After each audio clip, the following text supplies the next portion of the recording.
Et là, tu m'entends parler. Ça va ou quoi? C'est le plaisir de vous retrouver aujourd'hui pour un super épisode dans lequel on va parler de l'amour passionnel. Je l'annonce d'entrée de jeu, cet épisode, tu peux le retrouver dans sa version filmée sur YouTube, au cas où ça te fait plaisir de voir ma tête. Maintenant, c'est pas le but, le but d'un podcast, c'est de faire autre chose pendant que tu écoutes la personne parler. Regarde-moi pas parler, je vais pas faire des trucs spéciaux comme ça, mais si tu préfères regarder ça sur YouTube, go. Maintenant, je sais que sur les plateformes audio, c'est plus intéressant pour toi parce que ça te permet de verrouiller ton téléphone pendant que tu m'écoutes parler. Quoi qu'il en soit, moi, ce que je préconise, c'est de faire un petit peu de rangement pendant l'écoute de l'épisode. Tu peux, préparer tes repas pour la semaine. Tu peux faire de la lessive, tu peux te balader, tu peux être dans un trajet, n'importe quoi. Fais un truc de bien, tiens-toi droit, tu vois. Genre si t'es dans le bus, tiens-toi droit dans le bus, tu vois. Ou si t'es dans un trajet, tiens-toi droit dans ta voiture, histoire de... Voilà, qu'à la fin de l'épisode, au moins tu te dises que t'as fait un truc cool. Pour l'épisode d'aujourd'hui, il y a plusieurs points en fait. Tu vois, j'ai fait un petit peu de préparation cette fois-ci parce que le dernier, il y a une personne qui m'a écrit sur Insta qui m'a dit que j'étais un peu parti, j'arrivais pas nécessairement à une conclusion, si tu veux. Et c'est vrai que j'ai pas nécessairement une conclusion parce qu'il n'y a pas forcément, tu vois, quand je commence à enregistrer mon podcast, pareil pour celui d'aujourd'hui, il n'y a pas un message que je veux faire passer. Je suis pas là, ok, j'ai envie de vous montrer pourquoi ça c'est vrai. Ce que je fais, c'est que je lis l'email qui m'a été envoyé et je vous balance les différentes pensées qui viennent par rapport à ça. Et je reconnais que dans le dernier épisode, déjà de 1, j'étais fatigué, et quand je suis fatigué, j'ai un peu plus de peine à structurer mes pensées et puis à faire des liens entre ces différentes pensées qui me permettent d'arriver à une conclusion. Déjà, tu vois, donc la fatigue plus le fait que de toute façon je pense pas nécessairement avoir une conclusion, j'ai pas de pensée arrêtée, tu vois, je vous balance des pistes de réflexion et après l'idée c'est que vous réfléchissiez un peu plus au sujet et que vous regardiez ce que vous en pensez. Je comprends, tu vois, que ça peut être un peu, peut-être pour certains, difficile à suivre. Du coup aujourd'hui j'ai fait un plan. Et je vais vous expliquer, avant de lire l'email qui m'a été envoyé par Gaël, du coup, qui traite du sujet de l'amour passionnel, je vais vous dire en fait les deux trois pistes, les deux trois choses dont j'aimerais parler. Du coup, je vais commencer par vous raconter mon histoire, ma première histoire d'amour, donc faire un petit récapitulatif de ce qui s'est passé, vous expliquer pourquoi ça s'est terminé et les conclusions que j'en ai tirées. Ensuite, je vais vous parler des deux types d'amour qui existent d'après moi, qui seraient donc l'amour passionnel d'une part et l'amour que tu construis avec le temps, qui découle d'une relation de confiance en fait, qui grandit avec le passage des années, avec les différentes interactions que tu peux avoir avec la personne, pas nécessairement une personne amoureuse, tu vois, parce que tu peux avoir de l'amour pour des parents ou pour des amis. Et j'aimerais ensuite parler du mariage. C'est quelque chose qui me tient beaucoup à cœur parce que je trouve que le mariage, je trouve que c'est quelque chose de juste fantastique et je vois le mariage d'une façon qui bref, un jour j'aimerais me marier en fait, mais pour l'instant je suis pas prêt et j'aimerais vous expliquer en fait pourquoi et qu'est-ce que le mariage implique pour moi. Pour la faire courte, je reviendrai là-dessus plus en détail juste après quand ce sera le temps. Et puis j'aimerais aussi parler du pire moment pour se marier. J'aimerais parler un peu des émotions positives et du fait qu'elles nous font agir stupidement. J'aimerais vous parler on va faire un petit peu de biologie évolutive. Je vous ai expliqué, je vais vous raconter pourquoi est-ce que je pense que l'amour passionnel dure 3 ans. Et puis voilà, on va parler d'hormones, on va parler de sexe. Et c'est plus ou moins tout. Donc c'est parti, je vais lire l'email de Maël et puis on va s'attaquer au programme du jour. Comme d'hab, mets-toi à ranger ton appart, c'est le but de ce podcast. Et il va falloir aussi que je regarde un petit peu le retour parce que je sais que la dernière fois que j'ai enregistré un épisode filmé, l'épisode précédent, tu vois, celui dans lequel je te parlais de... le thème de l'épisode précédent, c'était l'exposition à la peur. À la base, la version, elle était filmée. J'ai enregistré tout l'épisode en filmé, mais ce qui s'est passé, c'est que ma caméra a surchauffé, parce qu'en fait, l'épisode durait 1 heure. Et vu qu'elle a surchauffé, en fait, elle a arrêté, elle a coupé le truc et j'ai perdu mon fichier. Donc, cette fois-ci, par moment, en fait, je vais regarder, là, comme maintenant, tu vois, je regarde le retour. Je vais regarder le retour parce qu'elle m'annonce quand elle commence à surchauffer. Donc, quand elle surchauffera, gentiment, je me dirai, ok, c'est le moment de décourter un petit peu l'épisode. Voilà. Au pire, ce que je ferai, c'est que je le posterai, en fait, sans sa version vidéo. Donc, on peut y aller. C'est parti. Maël qui me dit bonjour. Bonjour Maël. Dans ton 3e podcast, tu racontes ta première histoire d'amour. Alors, c'est le 3e épisode de mon podcast. J'imagine la partie 3, présentation. Je raconte ma première histoire d'amour. C'est malheureusement la fin qui m'a marqué. Tu racontes qu'après avoir pesé le pour et le contre, au vu de ta situation, il valait mieux que tu te sépares de ta copine. Tu précises aussi que les sentiments ressentis précédemment s'étaient pour la plupart estompés. Viennent alors mes questions. Première question, qu'aurait fait le Elio de 2021 ? Deuxième question, si la disparition des sentiments est inéluctable, que faire passer ce cap j'imagine t'as oublié le mot pour. Que faire pour passer ce cap, entre parenthèses, d'environ 3 ans, où la relation change? J'ai un peu le cafard lorsque j'imagine que toutes les relations sont vouées à ce relatif échec sentimental. Désolé de te considérer comme un thérapeute de couple, mais je trouve ce passage de ta vie fort instructif. J'espère que ce n'est pas un déchirement d'évoquer ça pour toi, étant entendu que ce n'est pas agréable pour personne. Que ce n'est agréable pour personne. Mec, là, ta phrase, mec, t'es parti en Y. Vraiment, avec tout le respect que je te dois, Gaël. Respectueusement, Gaël. Bah, mec, on se partage du respect. Bon, alors, première question qu'aurait fait le Helio de 2021. Bon, j'espère que vous avez compris l'email. Il est plutôt bien rédigé. Donc, à part la fin où t'es... Mec, qu'est-ce qui t'est arrivé sur la fin, mon pote? Qu'est-ce que t'as fait? Étant entendu que ce n'est pas agréable pour personne. T'es un ouf, mec. Mais tout le monde a compris ce que tu voulais dire au final, donc c'est ce qui compte. Alors, alors pour replacer les choses dans leur contexte, je vais vous raconter du coup, comme je vous l'avais dit au début, cette première histoire d'amour, comment je l'ai vécue. Moi, j'ai rencontré ma première copine celle qui allait devenir la première de mes copines quand j'avais 18 ans. En fait, je suis arrivé au gymnase, c'est l'équivalent du lycée pour les Français, avec une année d'avance parce que j'avais sauté une classe quand j'étais petit. Et ce que j'ai fait, attendez, je vais vérifier parce que mon ordi commence à faire le bruit d'un avion de chasse et j'ai juste pas envie que ça coupe l'enregistrement pendant que je parle. Ok.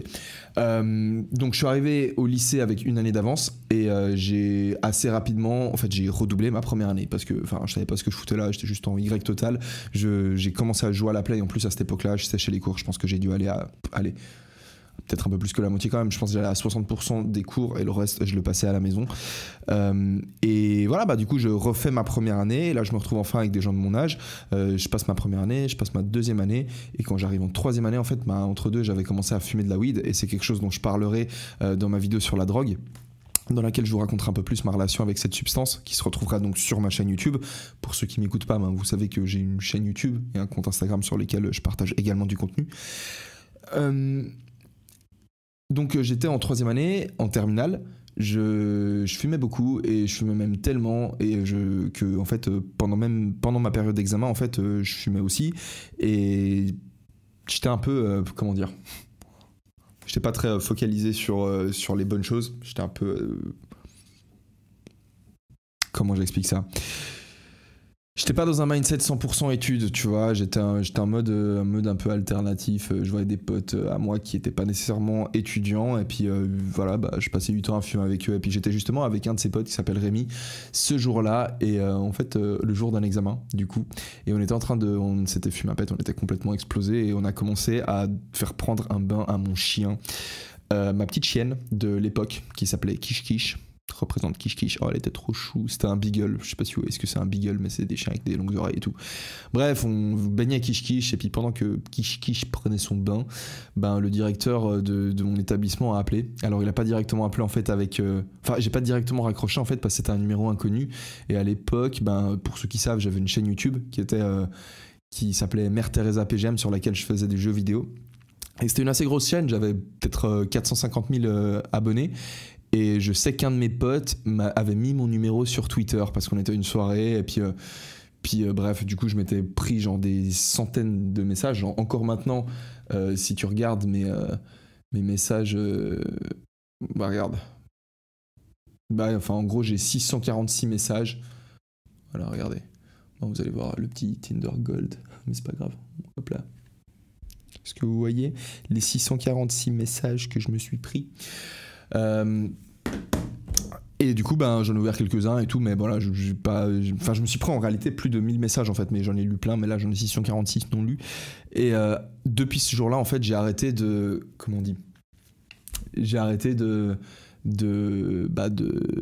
répondre aux numéros que je connaissais pas en fait, tout simplement. Et là vu que c'était un numéro inconnu, c'était pas un numéro masqué, mais le numéro il était pas enregistré dans mes contacts, je réponds pas parce que généralement c'était des abonnés, et puis je recevais pas mal d'appels. Et du coup le téléphone ressonne avec le même numéro 2-3 fois, et puis au bout d'un moment je dis vas-y, je vais me sécher les mains, je vais répondre à cet appel parce que ça se trouve c'est peut-être quelqu'un que je connais qui essaye de m'appeler avec tu vois, il insistait beaucoup. je décroche, c'était le directeur, il m'appelle dans son bureau, il me dit ouais mec, tu sais que t'as un examen, puis je fais ah ouais. Et il me dit bah viens dans mon bureau, j'arrive dans son bureau, j'étais complètement explosé, je rentre avec les yeux rouges, dès qu'il me voit, il capte que j'étais pété, tu vois. Et puis bah il m'explique qu'en gros si tu te présentes pas à un examen, bah tu vas devoir refaire ton année. Et enfin tu vas pas devoir refaire ton année, mais si tu te présentes pas à un examen et que t'as pas d'excuses valables, et j'ai pas essayé de bullshit, tu vois, genre il a vu que j'étais défoncé, et puis je suis quelqu'un d'assez assez direct, je sais pas d'esquiver les trucs, en fait ça me stresse en fait d'essayer de mentir à chaque fois, enfin si j'avais essayé de mytho, ça m'aurait juste, enfin tu vois, je préférais juste accepter le truc. Moi ça m'arrivait souvent, tu vois, quand j'étais petit, quand je faisais pas mes devoirs ou des trucs comme ça, ben j'allais moi-même me dénoncer au prof, tu vois, j'allais lui dire mec j'ai pas fait mes devoirs, et parce que ça me stressait d'être en mode genre je vais peut-être me faire choper, tu vois, genre le fait de choper ma punition. Je me souviens il y avait un prof, il s'appelait je sais pas si je peux dire son prénom, mais on se kiffait trop, tu vois, à force je sais pas, je pense qu'il m'a kiffé, peut-être j'avais cette franchise, cette transparence, on est devenus potes, tu vois, et genre c'était un prof de quand j'avais 10 ans, tu vois, genre entre 10 et 12 ans, et lui ça l'avait choqué la première fois que j'étais venu lui dire, je lui demandais une punition, je lui dis ouais j'ai pas fait mes devoirs, je peux avoir une punition, et lui il nous donnait à recopier c'était notre prof de français et d'histoire, et il nous donnait à recopier des pages du livre d'histoire, et des fois on devait changer de couleur pour chaque mot en fait. Voilà. Et du coup, j'ai une très bonne relation avec ce prof, que j'en suis revu par la suite quand j'étais au lycée. Mais bref, du coup, et pour le coup, en fait, quand le directeur m'explique que quand je me présente pas à un examen et que j'ai pas d'excuse valable, j'ai pas le droit de me présenter aux examens suivants de la session. Donc en gros, j'ai dû juste refaire mon année. Ce que je disais juste avant, en fait, c'est que ça me stresse d'être dans l'attente, si tu veux. Donc une fois que tu manges ta punition, en fait, l'avantage, c'est que bah voilà, t'es fixé, tu t'es fait punir, c'est bon, t'as purgé ta peine, et une fois que ta punition elle est faite, t'es plus en mode à stresser et tout, t'as l'impression d'avoir payé ta dette, tu vois, et ça c'est assez cool. Bref, du coup je refais mon année, et quand je recommence mon année, je tombe dans la classe de cette fille qui, dès que je l'ai vue, elle m'a plu, je l'ai trouvée directement, elle avait des yeux absolument magnifiques, et tu sais, j'étais pas quelqu'un qui avait énormément de confiance en moi, parce que je me sentais pas capable de faire des choses, en fait, de réussir à faire des choses. Je sentais pas que j'étais capable de me dire ok, ton goal c'est ça, et tu sais que tu vas l'atteindre, parce que tu sais que tu vas faire ce qu'il faut pour l'atteindre. Donc en gros je me considérais pas comme quelqu'un qui était capable d'accomplir des trucs, donc j'avais pas une très grande confiance en moi, en fait, tout simplement. Et mais pourtant, là, pour le coup, du coup, vu que je refaisais l'année, j'étais avec des gens qui étaient un petit peu plus jeunes que moi, et j'avais peut-être un peu plus de confiance. Mais le truc, c'est que dès que je suis arrivé dans cette classe, en fait, je suis rapidement devenu très pote avec un mec génial. Je pense que je vais éviter de dire les prénoms, en fait, pendant le podcast, parce qu'on sait jamais. Bref, je suis rapidement devenu très pote avec un mec, et j'ai rapidement appris que ce gars-là, en fait, était... Je sais pas s'il était amoureux, mais en tout cas, il était très intéressé par cette fille aussi. Et... en fait, du coup, ce que je me suis dit tout simplement, c'était que j'allais pas, vu que lui était dans la classe de cette fille depuis 3 ans, en fait, et moi je venais d'arriver, je voulais pas directement me mettre ce mec à dos et parler avec cette fille. Et vu que j'étais je commençais justement à devenir quelqu'un qui avait peut-être, qui socialement en tout cas s'ouvrait un peu plus, parce que quand j'étais arrivé au gymnase, j'étais le gymnase c'est le lycée, hein. Quand j'étais arrivé au lycée et que j'étais le plus jeune de tous, parce que j'avais sauté une classe comme je l'ai dit, de par mon passé, en fait, où je m'étais fait un peu chier dessus par les gens, j'avais un peu un sentiment de méfiance et de cynisme vis-à-vis des autres, tu vois, vis-à-vis des gens de mon âge. Donc je m'ouvrais pas trop, je mettais un peu une distance, si tu veux, avec les gens, et je me méfiais d'eux, en fait, parce que j'avais été blessé, tu vois, par des gens de mon âge. Mais là, du coup, j'étais dans une optique un peu différente, tu vois. J'avais pris un peu de l'âge, j'avais lancé cette chaîne YouTube qui avait très bien fonctionné, et j'avais pas mal de reconnaissance de la part de gens qui étaient aussi dans le même établissement, tu vois, dans le même lycée, qui me disaient ah putain, on a vu ce que tu fais sur YouTube, c'est stylé et tout. J'étais passé à la télé, tu vois. Donc il y avait aussi eu des... Bref, et dans la rue, on me reconnaissait, on prenait des photos avec moi. Donc bref, je me sentais un peu plus stylé qu'au début, mais j'étais quand même pas, je me sentais pas king, tu vois. Surtout, j'avais jamais eu de copine, donc j'étais pas full confiance.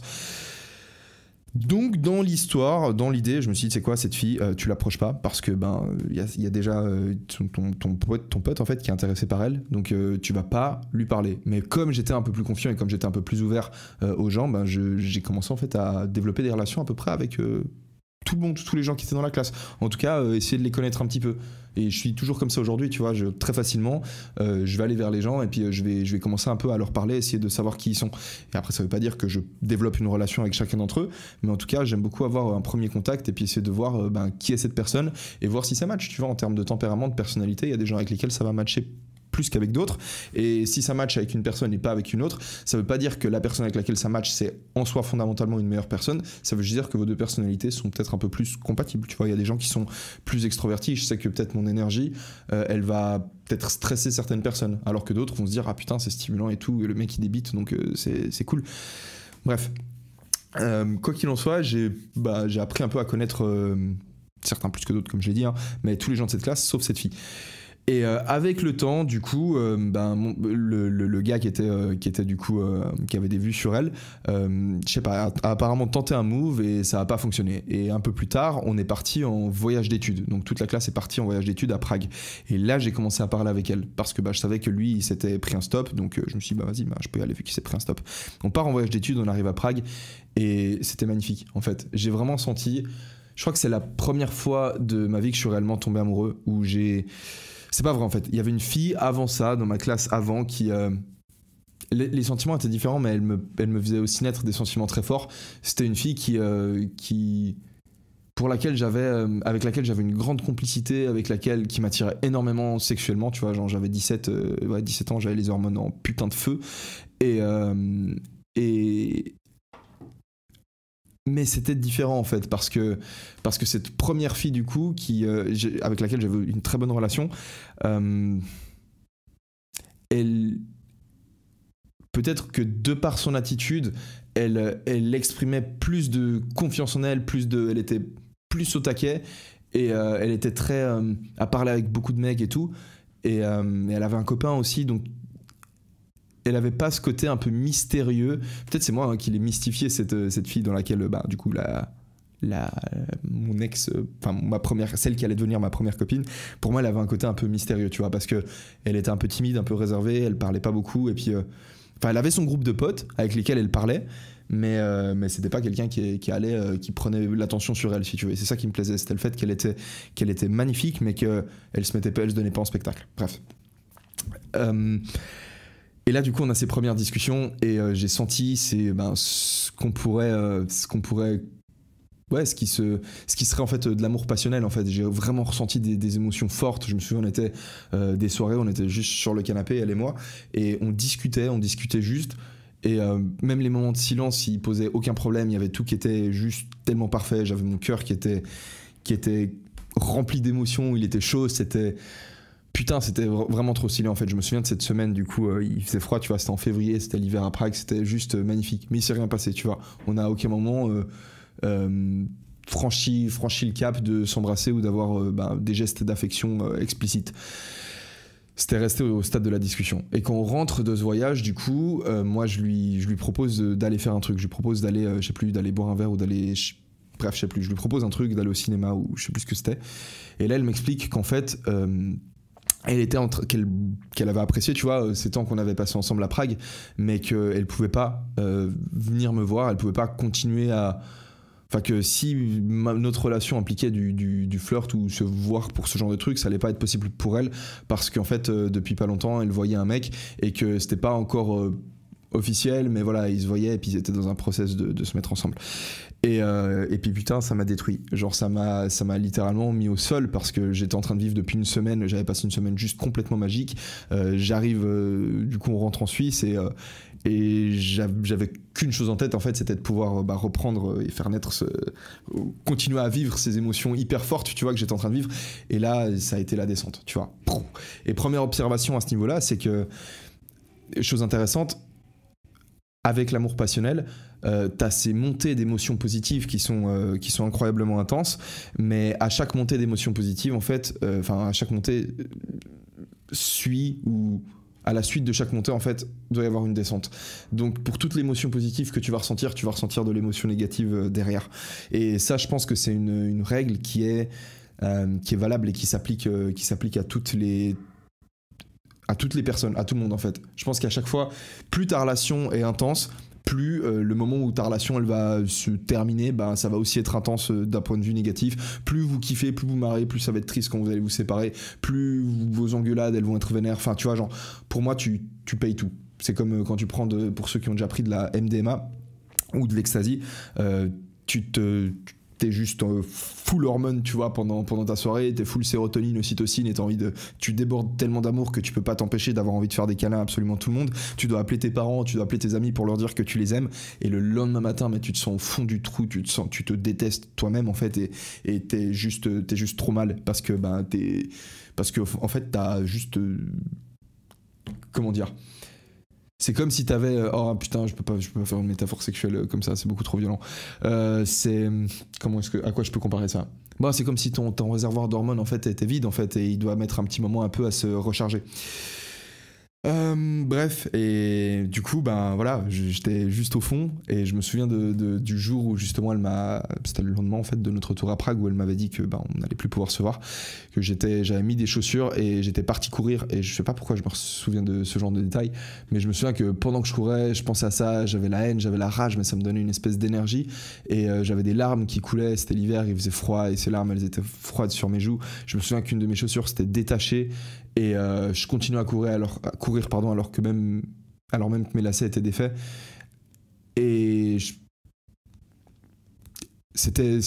me souviens que cette course était assez intense en fait, c'était d'un point de vue émotionnel, c'était assez fort, et ce qui se passait c'est qu'on avait en fait tout un semestre encore à passer en étant dans la même classe, donc moi j'allais devoir continuer à être dans la même classe que cette fille, alors que je savais que elle me faisait sentir des émotions fortes, mais que j'allais pas pouvoir j'allais pas pouvoir l'approcher, j'allais pas pouvoir ou que si je l'approcherais en fait je me ferais juste du mal, et en fait c'est exactement ce que j'ai décidé de pas faire. Du coup je me suis dit dès que les vacances sont terminées et qu'on a repris les cours, j'ai simplement marqué une distance avec elle en fait, et je lui ai pas parlé, je lui parlais pas, j'étais alors même qu'on avait eu ces conversations super profondes, j'étais obligé de me tenir éloigné d'elle parce que ça me ferait juste beaucoup trop souffrir en fait d'être avec quelqu'un, avec cette fille, de passer du temps avec cette fille, alors que ok, alors monstre, désolé, il y a une coupure, j'ai mon logiciel qui a planté, donc je vais reprendre là où j'en étais. Heureusement je m'en suis rendu compte assez vite en fait, j'ai que parlé pendant 15 minutes dans le vide, mais ça reste un petit peu chiant. Je disais que ça aurait été trop chiant en fait de passer du temps avec cette fille, alors que, et je me souviens plus ce que je disais après le alors que je pouvais pas lui exprimer mon amour et mon affection de la manière dont j'aurais voulu le faire. Et d'ailleurs ça me fait penser à une petite histoire que j'ai vécue, c'était cet été, comme vous le savez, je vous l'ai un peu raconté, pendant le mois de juillet 2021, donc de cette année, j'ai décidé de sortir un petit peu, parce que je suis pas vraiment sorti en fait depuis que je suis arrivé à Barcelone, et c'est une ville qui est très orientée vers la fête, et quand il y a eu l'Euro, vous avez vu un peu mes stories sur Instagram, je suis allé dans des bars pour faire un petit peu la fête, tu vois, et du coup j'ai rencontré des Français, et puis je fais un peu la fête avec eux, et c'était stylé. Et d'ailleurs une fois, du coup, en rentrant de soirée, j'ai croisé une fille sur le chemin du retour, et puis on commence à parler, et puis le courant s'est bien passé, et je me suis retrouvé pas longtemps après en fait dans sa chambre d'hôtel, et de là on discute, tu vois, et la conversation se passe bien, je la touchais déjà, donc je passais mes mains sur sa hanche, sur son épaule, donc il y avait un peu un contact physique. Par contre je remarquais que ça allait pas plus loin, tu vois, et je comprenais pas. Enfin, au début, je comprenais pas, parce que je me disais, putain, on a une bête de conversation. Par exemple, elle m'a dit un truc, genre, parenthèse complète, ça a rien à voir avec le sujet du jour. Mais elle me disait qu'elle aimait bien les voitures de sport. Et mon premier réflexe, c'était de me dire que, putain, moi aussi j'aime bien les voitures de sport, mais j'ai toujours trouvé, c'est la première fois que quelqu'un me le dit de manière aussi décomplexée, parce que j'ai toujours trouvé qu'il y avait quelque chose peut-être de stupide ou de mal de trouver une voiture de sport belle. Et j'ai ce souvenir qui me revient d'un pote à moi dont le père avait des voitures de sport quand j'étais un peu plus jeune en Suisse. Et une fois on avait fait un tour dans une Alfa Romeo 4C, je crois que c'était ça le modèle, ça ressemblait un petit peu à une petite Ferrari. Et j'avais raconté ça à mes parents, et je me souviens que ma mère m'a dit qu'elle aurait eu honte de rentrer dans une voiture comme ça. Enfin, elle me l'a pas dit. Elle m'a dit moi j'aurais. Elle m'a pas dit qu'elle aurait eu honte. Elle me dit qu'elle aurait honte, ou qu'elle aurait un peu honte en fait de rentrer dans une voiture comme ça. Et je sais pas exactement pourquoi elle l'a dit. Donc le jour où je t'inviterai sur mon podcast, maman, on en parlera un peu. Je suis sûr que tu seras très ouverte à en parler. Mais je sais que ma grand-mère, par exemple, est issue de la classe ouvrière en fait. Elle vient d'un milieu social qui... Comment expliquer ça ? En fait, dans les histoires qu'elle nous raconte, elle a fait quelques voyages ensuite, quand elle a un peu grandi. Et elle nous raconte beaucoup d'histoires dans lesquelles elle met en avant la bonté qu'elle a pu voir dans le cœur de personnes qui ne possédaient pas ou peu de biens matériels, en fait. Et elle a tendance, en fait, à détecter, ma grand-mère, donc facilement, les vices qui sont liés à l'argent et aux possessions matérielles. Donc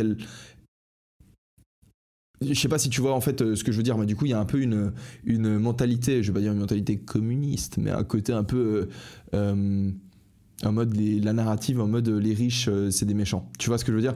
Et à partir de là, et c'est vrai, tu vois qu'il y a plein de vices qui sont liés à l'argent, mais je pense que c'est peut-être ce qui moi me faisait me dire que une voiture de sport ça peut pas vraiment être joli parce que c'est pas pur. Tu vois, il y a un côté pas pur à la voiture de sport. En tout cas, pas aussi pur qu'un tableau qu'a Van Gogh ou que je sais pas, l'architecture dans la ville de Venise.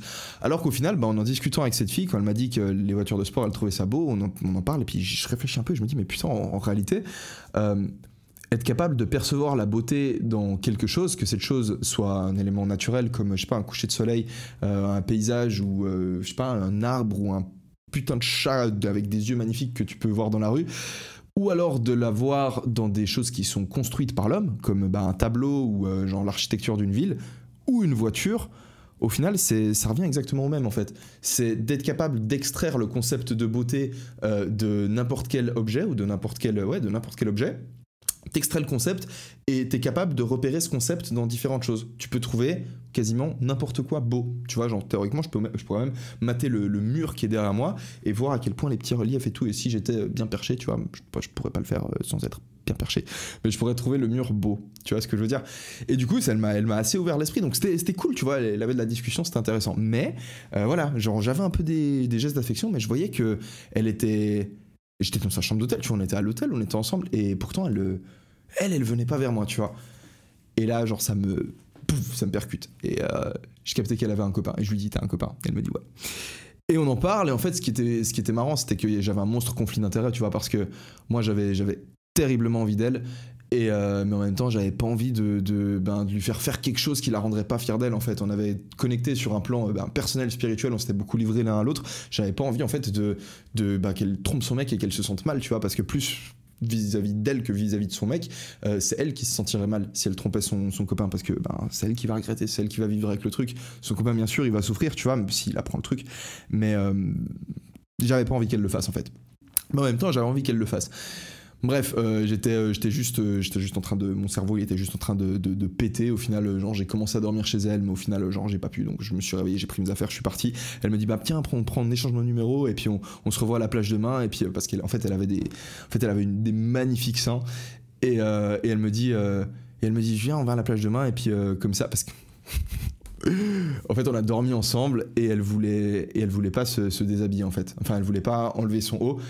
Et parce que peut-être elle avait peur que ça dérape, et à mon avis elle l'a bien fait, tu vois, parce que du coup ça a pas dérapé.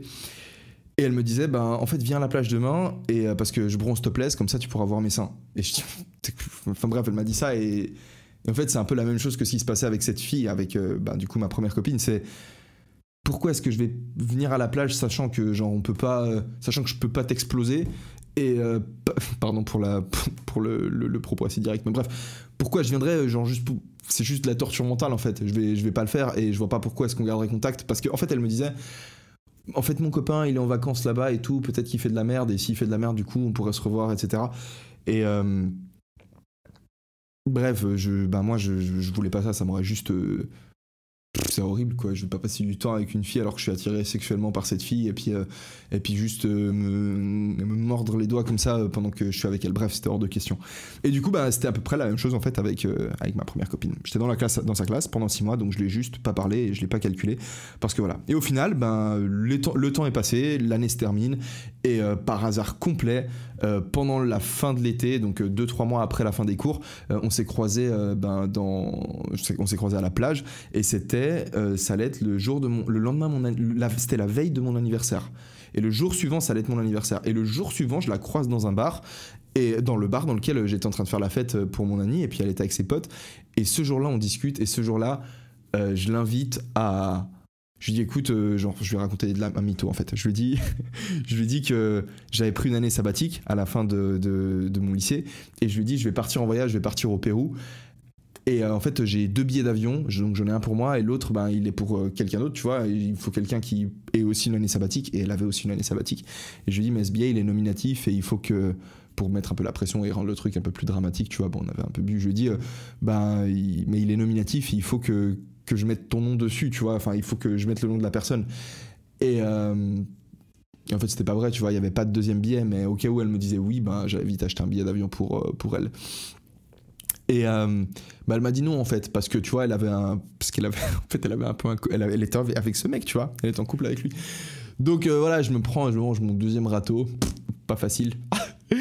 Et mais en fait le fait de lui avoir reparlé, ça m'a vraiment ça a réveillé à nouveau ces sentiments forts que j'avais pour elle.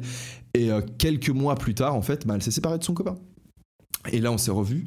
Et gentiment, on a commencé une relation ensemble. Et elle est venue avec moi au Pérou. On a une relation de 3 ans, 2 ans et demi, 3 ans.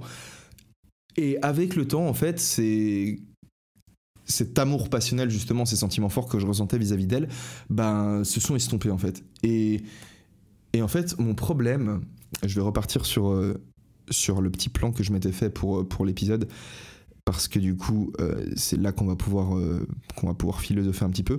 Là, j'ai terminé l'histoire, hein, du coup. Mon problème, en fait, la raison pour laquelle j'ai pris la décision de me séparer d'elle, c'est parce que je ressentais plus, du coup, cet amour passionnel. Et ma conclusion, du coup, ça a été, ok, vu que tu ressens plus cet amour fort pour elle, t'es plus amoureux de cette personne, donc il faut que tu trouves quelqu'un d'autre, en fait. Parce qu'en fait,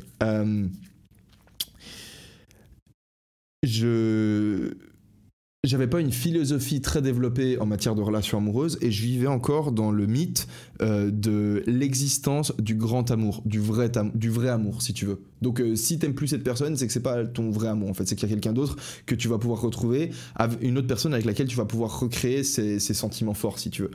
Et le truc, c'est que au final, j'ai compris avec le temps que peu importe la relation dans laquelle je me lancerai, aucune personne va pouvoir te faire ressentir cet amour passionnel, cet amour puissant pendant toute ta vie. Donc en fait, dans 100% de tes relations, tu vas, même si tu peux être très amoureux d'une personne, tu vas pas être autant amoureux de cette personne pendant toute ta vie. Donc en fait, à partir de là,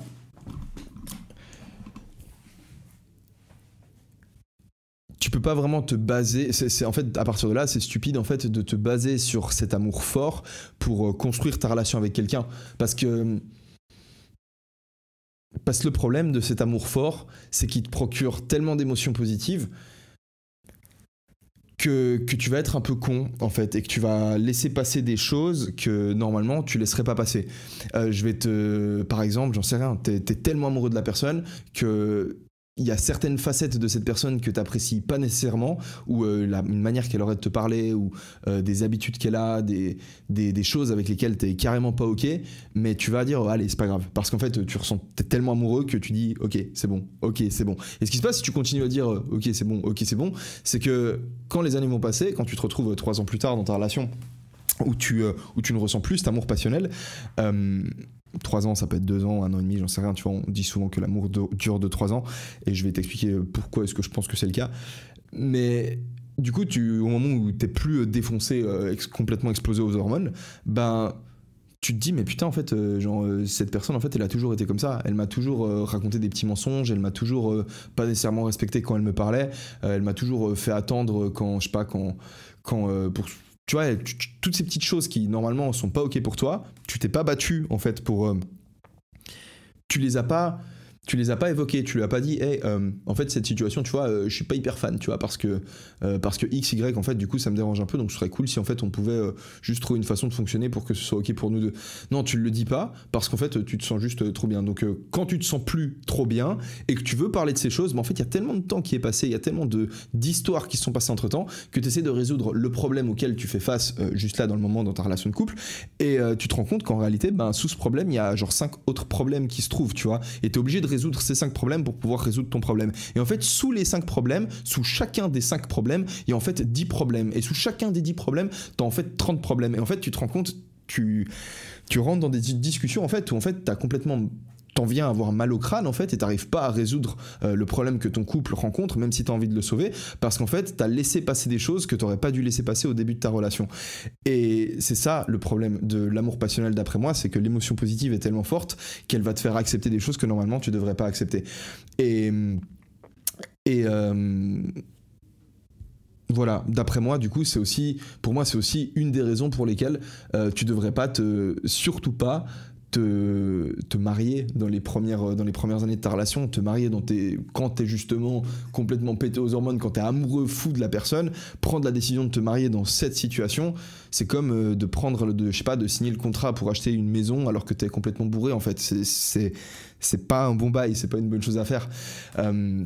Autre chose que j'avais noté, c'est que je t'expliquais que je vivais à l'époque dans le mythe du grand amour, qu'il y a une personne peut-être qui est sur cette terre et qui est faite pour toi et que c'est la bonne personne en fait et qu'un jour tu vas la trouver. En fait, le grand amour, il peut pas exister. Tout simplement parce que imaginons la situation parfaite où tu rencontres la personne parfaite. Tu rencontres la personne qui, sur absolument 100% des critères, est la personne qui te correspond. Elle est sur tous les plans, en fait. C'est la personne qui te correspond.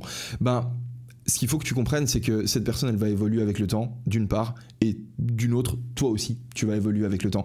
Donc, les critères qui, pour toi, seront importants vont évoluer, c'est-à-dire que peut-être, j'en sais rien, pour toi c'était hyper important d'avoir quelqu'un qui était hyper spontané, qui faisait les choses un peu de manière un peu en Y parce que c'était une petite touche de folie qui te plaisait, tu vas mûrir et pour toi ce sera plus aussi important que ça et ce sera même peut-être quelque chose qui est plutôt à éviter.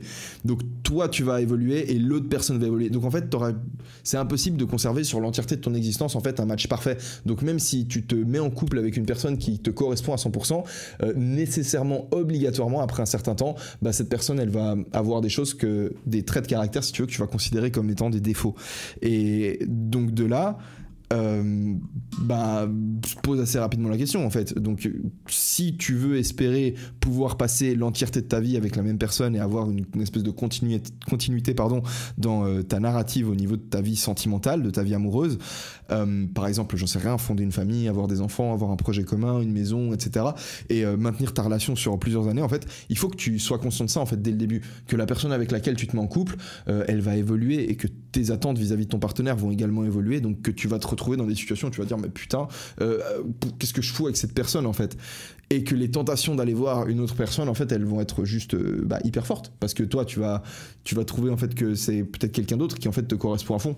Donc ce que tu pourrais décider de faire, tu vois, une philosophie, ça pourrait être de se dire ah ok en fait je vais passer 2-3 ans de ma vie avec cette personne et une fois que j'aurai passé 2-3 ans de ma vie avec cette personne et que j'aurai plus cet amour hyper fort et que cette personne ne correspondra plus justement à mon idéal en matière de partenaire, j'irai voir quelqu'un d'autre en fait. Donc tu fais 2 ans de couple, 3 ans de couple et puis après il y a ta collègue de travail ou ton prof de sport ou j'en sais rien et tu dis en fait lui il a l'air plutôt cool, lui en fait il est mieux que mon copain donc vas-y je vais avec lui. En fait tu rentres dans cette logique, comprends que le changement de partenaire tu vas pas juste le faire une fois. C'est pas juste là je suis avec mon copain mais il y a mon coach de nutrition qui est beau gosse et puis il est stylé et puis en fait j'aimerais bien être en couple avec lui, donc je vais en fait shifter de mon copain au coach nutrition, ça va être mon nouveau copain et ensuite c'est bon, avec lui je vais me marier, je vais faire une famille, parce que même s'il te paraît incroyable en fait dans 2 ans il va plus te paraître incroyable. Donc en fait il faut juste décider de la logique que tu vas décider de suivre. 2 secondes, je regarde à nouveau l'enregistrement voir si ça passe.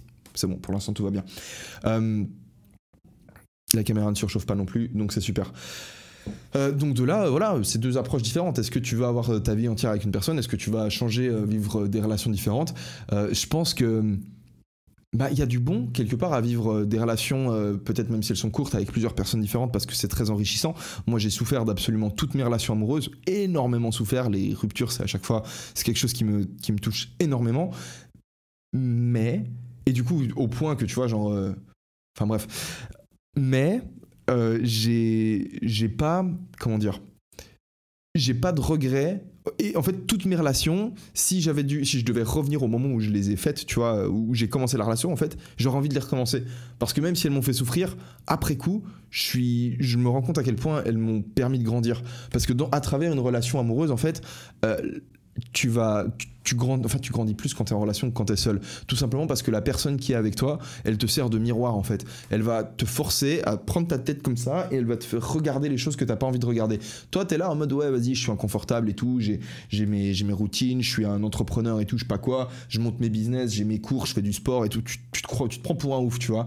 Mais en fait, il y a des tas de domaines de ta vie que tu es en train de juste passer, en fait tu les regardes même pas et tu as des incohérences et t'as pas envie de regarder ces incohérences parce que c'est inconfortable et du coup tu restes dans ta pseudo zone d'inconfort, tu vois, genre on dit ouais je suis dans ma zone d'inconfort et tout, je sors de ma zone de confort mais en réalité c'est juste ta routine, faire du sport c'est devenu ta nouvelle zone de confort et en fait t'as pas envie de regarder ces choses et quand t'es en couple avec quelqu'un, bah, cette personne elle va te forcer à regarder ces trucs là, tu vois, et en ce sens là elle te fait grandir. Donc mes relations elles m'ont fait grandir énormément mais elles font aussi beaucoup souffrir et c'est vrai que peut-être. Et c'est peut-être pour ça en fait que d'avoir quelqu'un dans ta vie c'est important. Maintenant, est-ce que c'est mieux d'avoir une personne dans ta vie pour l'entièreté de ta vie ou est-ce que c'est mieux de passer de relation en relation? Bah à nouveau, ça dépend. Mais je pense que un point qui est intéressant à relever, c'est que si tu as envie d'avoir des enfants, et je pense que tu sais, j'ai rencontré une fille, genre j'ai rencontré une fille, genre en gros, je suis allé m'acheter une gaufre. Elle sentait trop bon en fait. Putain, ces enculés en fait, ce qu'ils font à Barcelone, c'est qu'ils mettent le ventilateur des gaufres si tu es à l'extérieur et ça sent juste trop bon et t'as trop envie de les manger. Mais du coup, j'ai acheté une gaufre l'autre fois, la semaine passée en fait, quand j'étais en train de déménager, quand j'habitais à l'hôtel, tu vois, j'habitais à l'hôtel pendant 3 jours pendant mon déménagement. Et j'ai acheté une gaufre. Et en fait, cette gaufre, elle était juste trop bonne en fait, mais c'était pas du tout ça le point. Désolé, je me suis un peu perdu dans le truc. Bref, la meuf des gaufres, elle me raconte que c'est trop marrant, tellement rapidement, on est parti dans un deep talk. Elle me raconte que quand elle a eu 30 ans, de nulle part, elle a commencé à avoir envie d'avoir un enfant. Mais de nulle part. Elle me disait, mais c'est dingue parce que jamais j'aurais voulu avoir un enfant. Et quand j'ai tapé 30 ans, j'ai eu cette envie qui est arrivée et elle avait genre 33, 34. Et de là, c'était juste beaucoup trop fort, tu vois. Et elle a senti le truc et on en parlait, on disait, mais putain, c'est complètement dingue. Et je sais, moi, que statistiquement, tu vois, parce que j'ai suivi un peu des cours de psycho et je sais que c'est les femmes aux alentours de 28 ans, elles commencent à avoir cette envie. Et moi, je sais que j'ai envie d'avoir des enfants, c'est juste que pour l'instant, je me sens pas prêt et je vais t'expliquer pourquoi. Mais j'ai très envie d'avoir des enfants. Et aussi, tu vois, genre, qu'est-ce que tu vas faire quand tu auras 60 ans, tu vois? Genre, au bout d'un moment, ta carrière, elle va plus te nourrir à 100%, tu vois, à moins que tu aies une carrière, genre, absolument hyper passionnante et que ce soit juste un truc de dingue. Mais au bout d'un moment, tu vois, quand tu vas prendre ta retraite, si t'es seul tout, tu vas te faire chier. T'as bien envie d'avoir quelqu'un avec laquelle t'as passé une vie, t'as envie d'avoir des enfants, des petits-enfants qui viennent te visiter et d'avoir un kiff, tu vois. Tu peux regarder tes petits-enfants courir. C'est des choses qui vont te remplir ces choses qui vont te remplir en fait, qui vont faire en sorte qu'il y a quelque chose qui se passe dans ta vie. Tu vas à travers tes enfants laisser une trace dans le monde. Et ça c'est un truc qui est hyper intéressant. Donc à partir de là, si tu vas avoir des enfants, c'est plus intéressant d'avoir une personne avec laquelle tu passes le restant de tes jours en fait. Parce que d'une part, je pense que ça va être un peu chiant d'avoir des enfants avec avec une personne avec laquelle t'es séparé, d'avoir pas mal de... Bah déjà te divorcer en fait c'est de la merde en fait, mais d'avoir des enfants avec une personne avec laquelle t'es pas en couple et puis déjà en plus on sait que tu vois les enfants qui sont issus de familles dont les parents sont séparés, en moyenne ils vont moins bien sur quasiment tous les plans en fait. Donc à partir de là, si ce qui va te nourrir, ce qui va te donner envie de te lever le matin, ce qui donne un sens à ta vie, c'est de pouvoir laisser une trace positive dans le monde et que la trace que tu vas laisser dans le monde, ou une bonne partie de la trace que tu vas laisser dans le monde, bah, tu vas la laisser à travers tes enfants parce que c'est eux ensuite qui vont continuer à véhiculer les valeurs que tu leur as inculquées. Bah t'as envie d'avoir des enfants qui sont des bonnes personnes, des personnes utiles pour la société, qui peuvent contribuer, qui peuvent apporter de l'aide aux gens autour d'eux, tu vois. Donc dans ce sens-là, c'est peut-être plus intéressant en fait d'avoir de rester ensemble, tu vois, avec ton partenaire pour le bien des enfants justement. Mais voilà, les deux approches s'accordent. Mais en tout cas, un truc qui est sûr qu'il faut que tu te sors de la tête, c'est que si tu peux pas en fait vouloir vivre avec la même personne pour le restant de tes jours et espérer que tu vas trouver la bonne personne pour ça. Si tu veux vivre avec la même personne pour le restant de tes jours, tu vas devoir accepter que tu vas vivre avec une personne qui, à plusieurs reprises, tu vas dire mais qu'est-ce que je fais avec cette personne? Et tu vas devoir juste continuer à être dans la discussion de manière permanente en fait avec elle, à tenir au courant de ce qui se passe. Tu peux pas laisser couler les choses et juste ne pas en parler et espérer qu'un jour tu vas régler les problèmes, parce que quand tu arrives au problème le jour plus 1000, en fait c'est beaucoup trop compliqué en fait à relever tout ça. Du coup, combien de temps ça fait que je parle? 43 minutes. Ok. Alors, Pâques, je suis en train d'effacer en fait les points dont j'avais envie de parler. Ah oui, maintenant j'ai envie de... Ok. J'ai envie de vous parler en fait du coup de deux types d'amour. De l'amour passionnel et de l'autre amour, celui qui va se construire avec le temps. C'est une approche dont j'ai entendu parler via un psychologue qui s'appelle Jonathan Haidt. Il a écrit un super bouquin. Enfin, tous les chapitres de son livre ne se valent pas, mais le chapitre qu'il a écrit sur le bonheur, le chapitre qu'il a écrit sur l'amour, le chapitre qu'il a écrit sur la réciprocité sont juste incroyables. Donc je vous recommande. Ça s'appelle l'hypothèse du bonheur, The Happiness Hypothesis.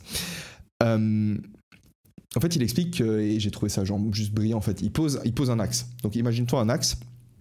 Sur l'axe horizontal, t'as le temps, et sur l'axe vertical, t'as le... Comment j'expliquerais ça ? T'as la puissance de l'émotion ressentie vis-à-vis de la personne. Ok, maintenant si on essaie de tracer une courbe, si on trace la courbe de l'amour passionnel, en fait, très rapidement, en un temps très faible, en fait, je vous le fais à l'envers, comme ça vous arrivez à voir dans la version vidéo.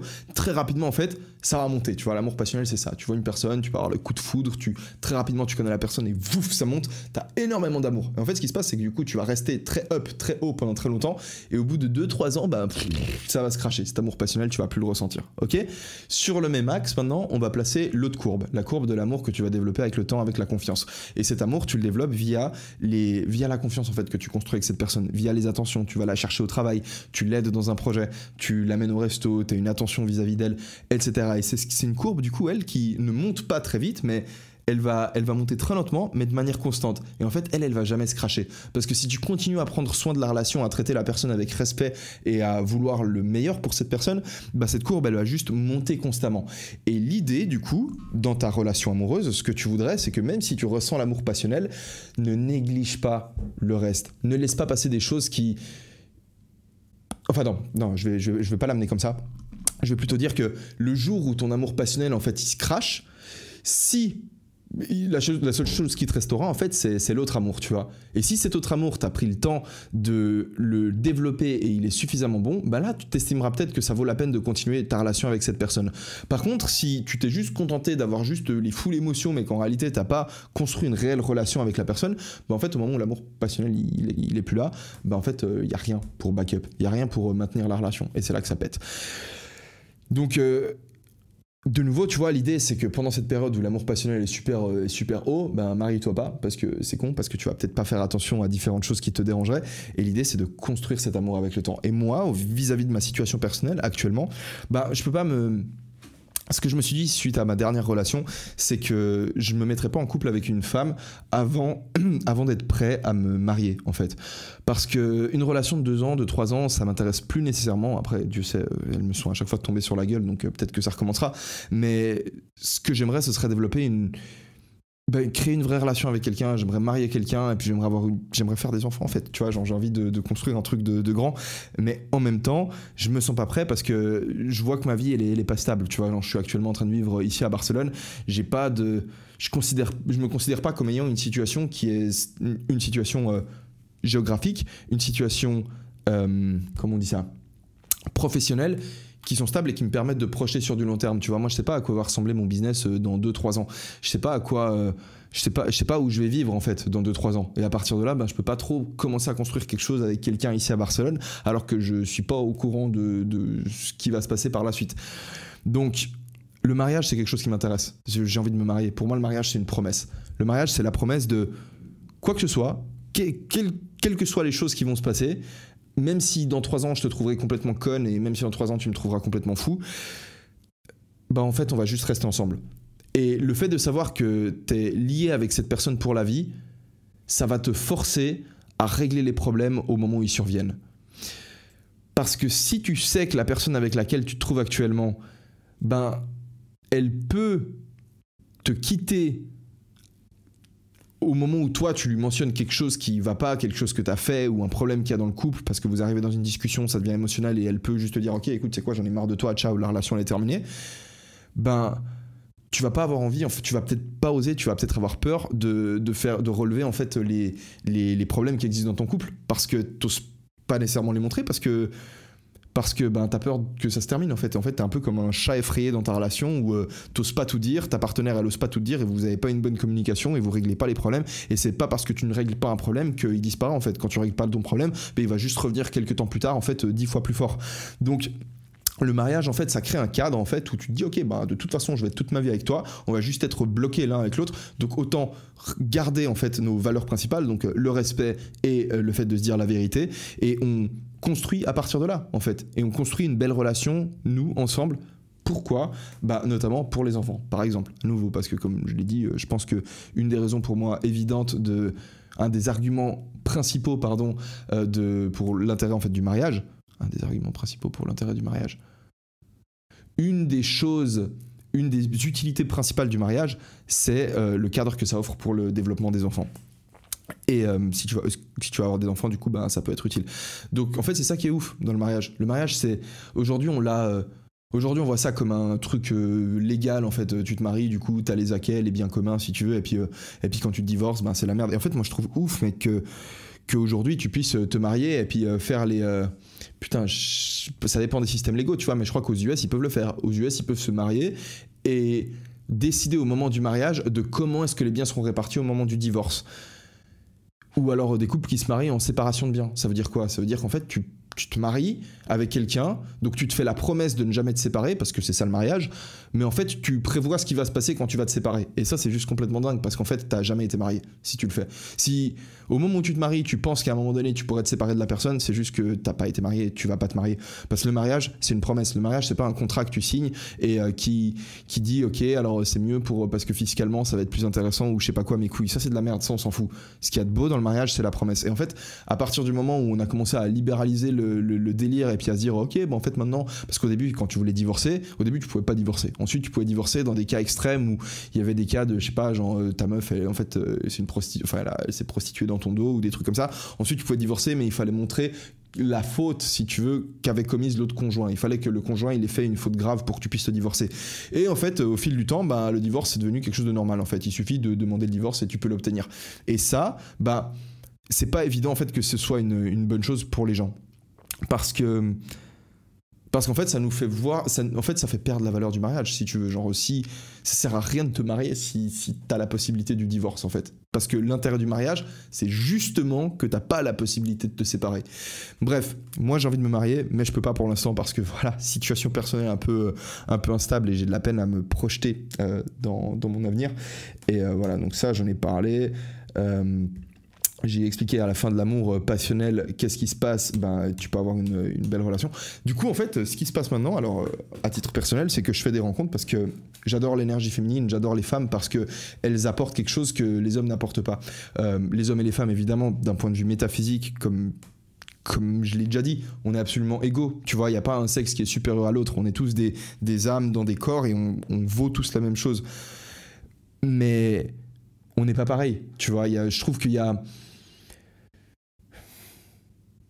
Je sais pas, bon, enfin, tu sais quoi, je vais pas partir dans ce débat, mais rien qu'en termes d'affection, tu vois, genre le fait on a tous besoin d'affection, c'est un besoin important pour tout le monde, et le fait est que, bah voilà, moi aussi j'ai besoin d'affection, j'adore faire des câlins, j'adore faire l'amour avec une personne avec laquelle j'ai une bonne connexion, et du coup, bah je peux pas me permettre de ne plus rencontrer de gens sous prétexte que j'ai envie de me marier un jour, et que voilà, donc je fais des rencontres, mais je me mets pas en couple avec les filles que je rencontre et je garde la transparence vis-à-vis de ce que je recherche, vis-à-vis de la situation dans laquelle je me trouve en fait.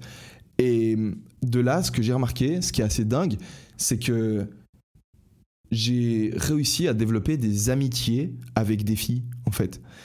Et je suis pas encore certain que ces amitiés sont 100% saines, parce que même si pour moi j'ai l'impression qu'elles sont saines, parce que moi je me sens bien vis-à-vis de l'amitié, parce qu'en fait c'est une fille avec laquelle pendant un certain temps on a couché, ensuite elle a été avec son copain, mais vu que je veux le meilleur pour elle, j'ai pas essayé de la détourner de son mec ou je sais pas quoi. Quand elle avait des problèmes avec son copain, j'essayais de lui expliquer que c'est normal d'avoir des problèmes dans un couple, etc. Tu vois, j'essayais de vraiment l'aider et de la soutenir à prendre des décisions qui étaient bonnes pour elle. Donc moi j'ai l'impression d'avoir une influence positive sur ces filles que j'ai côtoyées, mais à nouveau je sais pas à quel point je suis obligé de leur faire confiance quelque part, tu vois. Je suis obligé de leur dire, écoute, si toi tu sens que ta relation avec moi elle est toxique parce que tu as des sentiments vis-à-vis de moi et tu as l'impression que ça te bloque vis-à-vis de tes autres relations sentimentales, bah ça va être à toi de prendre la décision de me dire que tu n'as plus envie de me voir. Donc moi j'ai l'impression que ces relations elles sont saines et que j'ai des relations profondes d'amitié avec des filles avec lesquelles je peux avoir des belles discussions, et pour la première fois de ma vie, tu vois, parce que j'ai jamais en fait vraiment eu j'en ai eu quelques-unes, mais c'était rare en fait, tu vois, j'avais pas et surtout pas avec des filles avec lesquelles j'ai couché, parce que si je couchais avec une fille et qu'ensuite j'arrêtais de coucher avec cette fille, en fait c'est pourquoi est-ce qu'on couche ensemble? On couche ensemble parce qu'on est attiré, on est mutuellement attiré sexuellement, mais du coup si on arrête de coucher ensemble, c'est alors qu'on couchait ensemble de base. En fait on couche ensemble parce qu'on s'entend bien et parce qu'il y a de l'attirance physique. Donc on arrête de coucher ensemble, c'est a priori pas parce que l'attirance physique a disparu, étant donné que on n'a pas énormément changé physiquement, donc c'est peut-être qu'il y a quelque chose au niveau de notre communication, au niveau du feeling mutuel qui s'est barré, et du coup on a un peu gentiment arrêté de s'écrire et on s'est perdu de vue. Mais j'avais jamais vécu le fait de coucher avec une fille et ensuite d'arrêter de coucher avec elle, mais de garder une relation avec elle en fait. Et les filles avec lesquelles c'est arrivé, je me pose la question, hein, mais j'ai justement ce sentiment sur une courbe graphique, tu vois, de construire cette relation de confiance petit à petit, et peu importe en fait ce qui va en découler, en fait, peu importe si au final je vais me marier avec une de ces filles ou s'il va se passer un truc de fort. Mais au final, je suis en train de développer, en fait, pour l'instant, ce qui ressemble à une amitié, mais je développe une amitié, en fait, avec une fille. Et pour moi, j'ai l'impression que c'est ça. Maintenant, si elles ont l'impression que c'est mauvais pour elles parce qu'elles le font pour les mauvaises raisons, c'est leur responsabilité à nouveau. J'étais dans l'idée de devoir, moi, couper les ponts pour pas que ça la blesse et tout, nanana. Mais au final, je me suis rendu compte qu'en le faisant, je décidais pour l'autre personne. Donc au final, moi, je décide pour moi, je laisse l'autre personne prendre sa propre décision. Et voilà. Parce que tu vois, genre, je me disais, si je quitte une fille, si on se sépare, en fait il faut pas qu'on garde contact, parce que si c'est moi qui ai pris la décision de la séparation et qu'on garde contact, du coup ça va lui faire du mal, alors que moi je serais plutôt d'accord à ce qu'on garde contact. Mais donc en fait je prenais la décision pour l'autre, alors que si moi j'ai envie de garder contact et que elle en a envie, c'est pas à moi de lui dire non on va pas garder contact, c'est pour ton bien en fait. Je sais pas si vous voyez ce que je veux dire. Donc je la laisse elle prendre la décision, je lui dis écoute on peut continuer à garder contact, enfin bref. Du coup, voilà, c'est plusieurs points. Est-ce que ça enregistre toujours? Par pitié, dites-moi que oui. Ouais. La caméra ne surchauffe pas, c'est magnifique. Je vais juste regarder un petit peu si j'ai parlé des choses dont je voulais parler. Peut-être que je vais revenir sur ton email. Bonjour, dans ton 3e podcast, tu racontes ta première histoire d'amour. C'est malheureusement la fin qui m'a marqué. Tu racontes qu'après avoir pesé le pour et le contre, vu ta situation, il vaut le mieux que tu te sépares de ta copine. Tu précises aussi que les sentiments ressentis précédemment, c'était pour la plupart estompés. Je viens alors mes questions. Qu'aurait fait le Elio de 2021?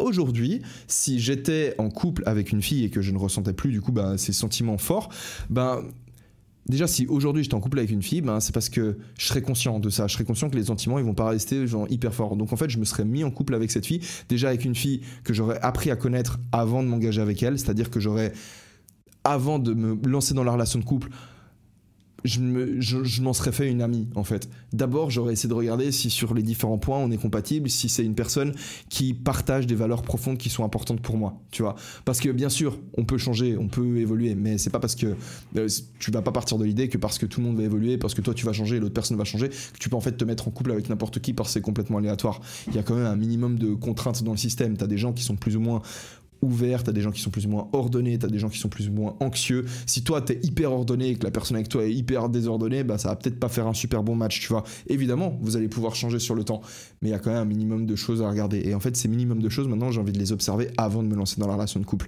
Et du coup, si je me lance dans une relation de couple aujourd'hui, c'est pour y aller jusqu'au bout, en fait. Donc, ce qu'il aurait fait le 2021, c'est que il aurait pas mis fin à la relation. Voilà. Et je pense aussi que je me demande si le fait d'avoir eu beaucoup de relations avec beaucoup de filles, ça m'a pas aussi désensibilisé à l'amour. Tu vois ce que je veux dire? C'est une question des fois que je me pose, mais je serais curieux d'en parler un peu plus et d'en parler avec quelqu'un aussi pour avoir un petit miroir. Si la disparition des sentiments est inéluctable, que faire? Que faire pour passer ce cap d'environ 3 ans où la relation change? Voilà, avoir pendant ces 3 ans pris soin de la relation. Non pas en mode juste profiter des moments qui sont juste bons, juste t'es couché avec ta copine sur le canapé dans le lit, vous matez une série Netflix et t'as des papillons dans le ventre. Ça c'est cool d'en profiter de ces moments. Mais Mais c'est pas ces moments qui renforcent la relation et qui vont te servir pour maintenir la relation une fois que les sentiments ils seront, enfin en tout cas les sentiments passionnels s'en seront allés. Donc prendre soin de la personne, prendre soin de la relation et développer un truc de plus profond que de juste kiffer l'instant et puis juste de baiser non-stop parce que vous avez les deux vos hormones qui sont en feu. J'ai un peu le cafard lorsque j'imagine toutes les relations qui sont vouées à ce relatif échec sentimental. Bah c'est juste comme ça en fait. C'est juste comme ça cet échec sentimental. Ah oui, j'en ai pas parlé mais... Attends 2 secondes. Bon, ensuite tu me disais juste désolé de te considérer comme thérapeute de couple, mais je trouve ce passage de ta vie fort instructif. J'espère que ce n'est pas un déchirement d'évoquer ça pour toi. Étant entendu que ce n'est pas agréable. Bon en fait non, moi ça me gêne pas d'évoquer le truc, tu vois, parce que comme enfin tu vois, genre c'est des choses qui sont loin derrière moi. Mes relations, toutes les relations amoureuses que j'ai eues maintenant, en fait, je pourrais maintenant revoir n'importe laquelle de mes ex, en fait, et ne pas... Je vais pas ressentir de la tristesse, si tu veux. Peut-être qu'il y a des choses qui pourraient me frustrer si je rentre dans des discussions avec. Et d'ailleurs, ça va être un challenge, du coup, parce que j'aimerais inviter Christelle, en fait, pour la saison 3 de ce podcast. Et je sais qu'avec elle, il y a plein de points sur lesquels on n'avait pas la même vision. Et ce qu'on aimerait réussir à faire, ce serait avoir une conversation où on arrive à parler malgré le fait qu'on a des visions différentes et essayer de voir, se poser des questions et tout sans être sur la défensive, parce qu'avec Christelle du coup forcément quand on s'est séparés, comme tous les couples qui se séparent, t'arrives dans ces discussions et tu vois que ok on voit pas les choses de la même manière, mais des fois on a tendance un peu à se braquer et ça c'est chiant, tu vois. Et ce que je kifferais ce serait réussir à avoir une discussion saine avec elle, parce qu'au jour d'aujourd'hui moi je peux parler d'elle, je peux réfléchir à elle et ça me fait rien en fait. Genre je suis juste content, comme je te dis juste avant, tu vois, genre elle m'a fait souffrir cette fille, mais enfin la relation avec cette fille m'a fait souffrir, donc cette fille m'a fait souffrir au final. Est-ce que c'est vraiment différent?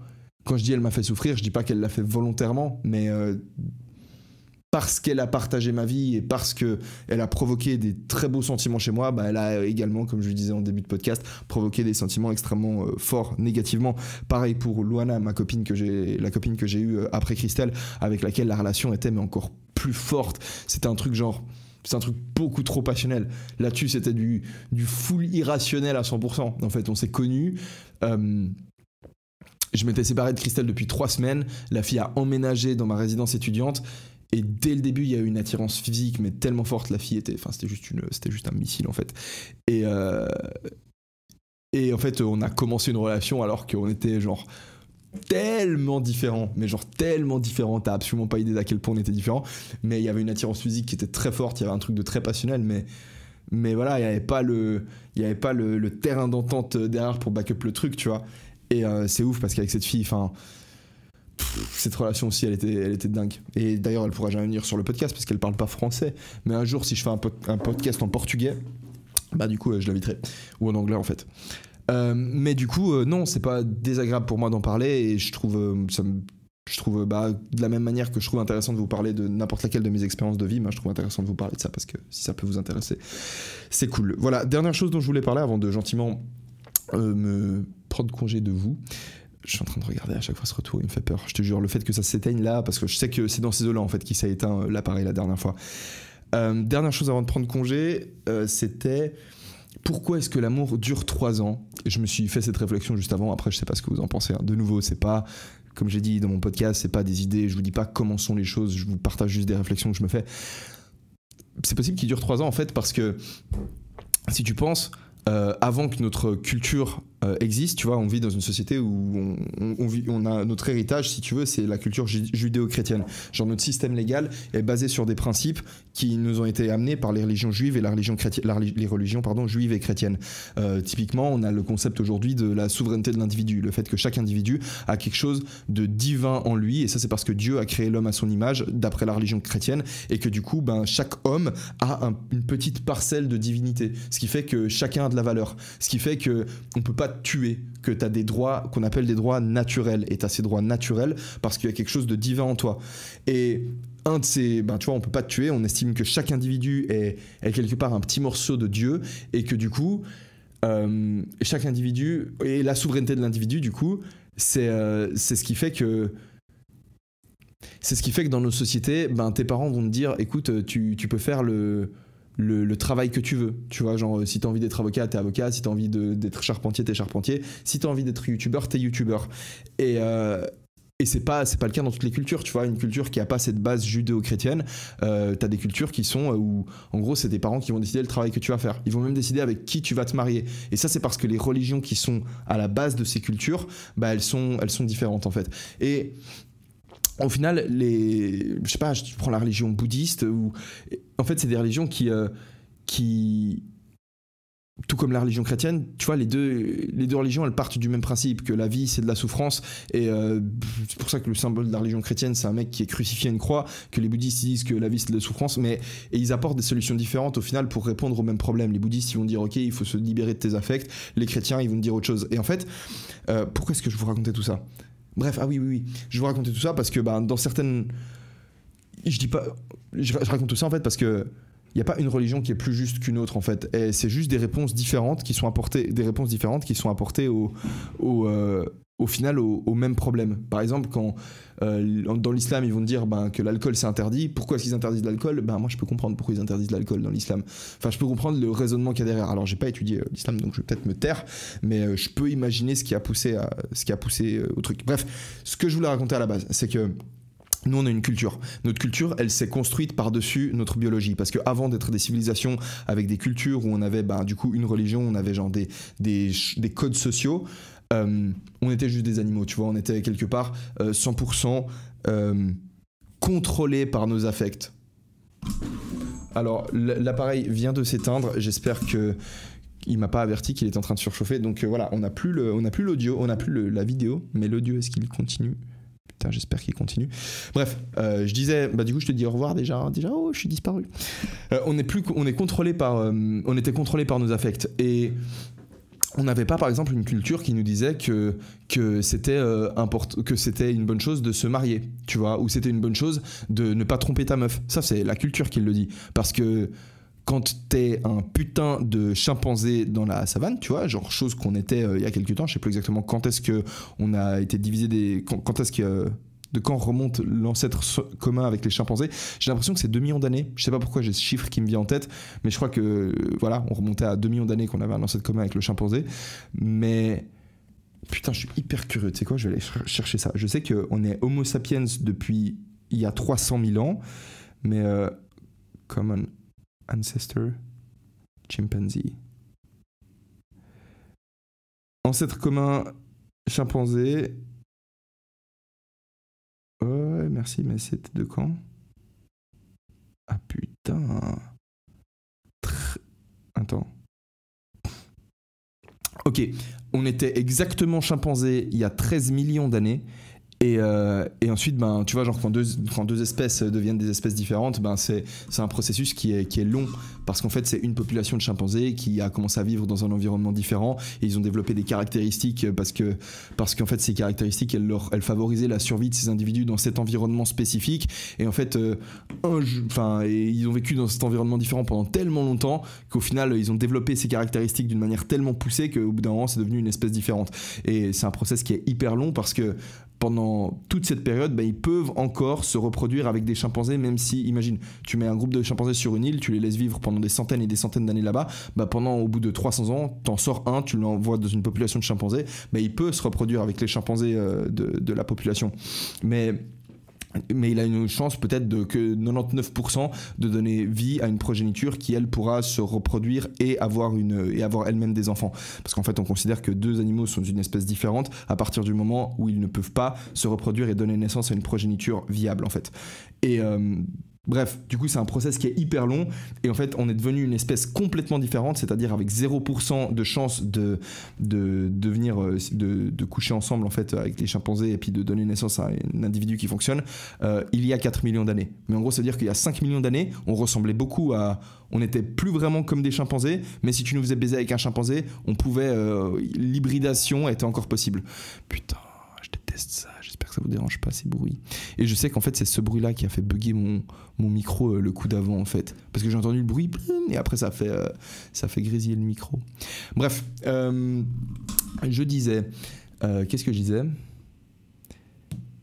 Voilà, du coup, je me suis dit que pendant toute la période, tu vois, on était des chimpanzés, ou alors on a commencé à devenir différent des chimpanzés, ou alors on était des homo sapiens, mais on n'avait pas la culture, on n'avait pas une culture. En fait... il y avait rien du tout pour dire à un homme de rester avec la même femelle en fait. Et le problème, si tu veux, d'un point de vue évolutif, si l'homme ne reste pas avec la même femelle, c'est qu'il couche avec elle, il lui fait un enfant, ensuite il va baiser d'autres femelles, et en fait il fait des enfants à plusieurs femelles différentes, et ces femelles, elles se retrouvent toutes seules pour élever ses enfants. Et une femelle Homo sapiens, quand elle doit élever un enfant qui va être complètement dépendant d'elle pendant en tout cas les 3-4 premières années de sa vie, eh ben elle va galérer de ouf, tu vois. Et d'un point de vue de l'espèce, en fait, ça fonctionne pas. Parce qu'elle peut pas élever un enfant tout seul. C'est trop compliqué. Déjà, même aujourd'hui, comme je le disais dans une de mes vidéos YouTube, même alors qu'on a une tas d'aides sociales, on a de la technologie, genre, je sais pas, putain, on a des toilettes, on a des médicaments si on tombe malade, on a de la nourriture, on a des frigos pour stocker la nourriture, on a du chauffage, on a des médecins, on a de l'aide sociale, de l'argent, des aides financières, tout ça, bah ça reste compliqué d'élever un enfant seul. Putain, imagine qu'on était des putins de singes et qu'on vivait dehors, c'était de la merde, tu vois. Donc en gros, la nature, j'imagine qu'elle a gardé les individus qui étaient capables de produire ce haut taux d'hormones, si tu veux, et de l'amour passionnel, parce qu'en les faisant durer pendant 3 ans, bah, le mâle avait envie de rester pendant 3 ans avec la même femelle, parce qu'il était amoureux d'elle, et vu que dès les premières guerres, à mon avis, ils baisaient, tu vois, parce qu'il n'y avait pas la société pour leur dire de pas baiser, j'en sais rien, tu vois, comment ça se passait, mais ils avaient l'enfant assez rapidement, et vu qu'ils restaient ensemble parce qu'ils étaient amoureux, bah, au moins ils s'occupaient de l'ensemble, enfin le mâle soutenait la femelle, en tout cas pendant les 3-4 premières années de la vie, et ensuite il se barrait, tu vois, il se barrait pour aller exploser d'autres femelles. Mais avec le temps, du coup, la culture est venue, et grâce à la religion judéo-chrétienne, maintenant, le mâle, aujourd'hui, on valorise, tu vois, quand t'entends des vieux qui disent putain, nous sommes un couple depuis 70 ans, oh putain, c'est beau, tu vois, on trouve ça beau quand on entend parler de ce genre d'histoire, on trouve ça stylé, on valorise ça. Et pourquoi est-ce qu'on le valorise? Bon, on a de la peine à le dire, on a de la peine à comprendre pourquoi est-ce qu'on trouve ça cool. Et je pense. Bref, je vais pas partir trop long, surtout que déjà de 1, j'ai pas grand chose à dire là-dessus, mais aussi parce que en fait je stresse un petit peu que la caméra soit éteinte. J'espère que ça marchera quand même la version vidéo. Au pire ce sera que version audio en fait. Donc voilà, au pire il n'y aura juste pas la version vidéo sur YouTube. Bref, je vous souhaite une excellente fin de journée. Moi je vais retourner au cowork et oubliez pas de me laisser un gros 5 étoiles sur ce podcast, mettez-moi yimbe. Oubliez pas de commenter, de laisser un like sur YouTube, etc. Vous pouvez passer visiter mon site internet, eliavilamunoz.com, m'envoyer un email, eliavilamunoz@gmail.com, vérifiez les notes de l'épisode, vous trouverez le lien vers mon Instagram, ma chaîne YouTube, mon site web, et c'est plus ou moins tout. Donc je vous souhaite une excellente fin de journée, j'espère que votre appartement est propre, et je vous dis à la prochaine pour un nouvel épisode. Ciao.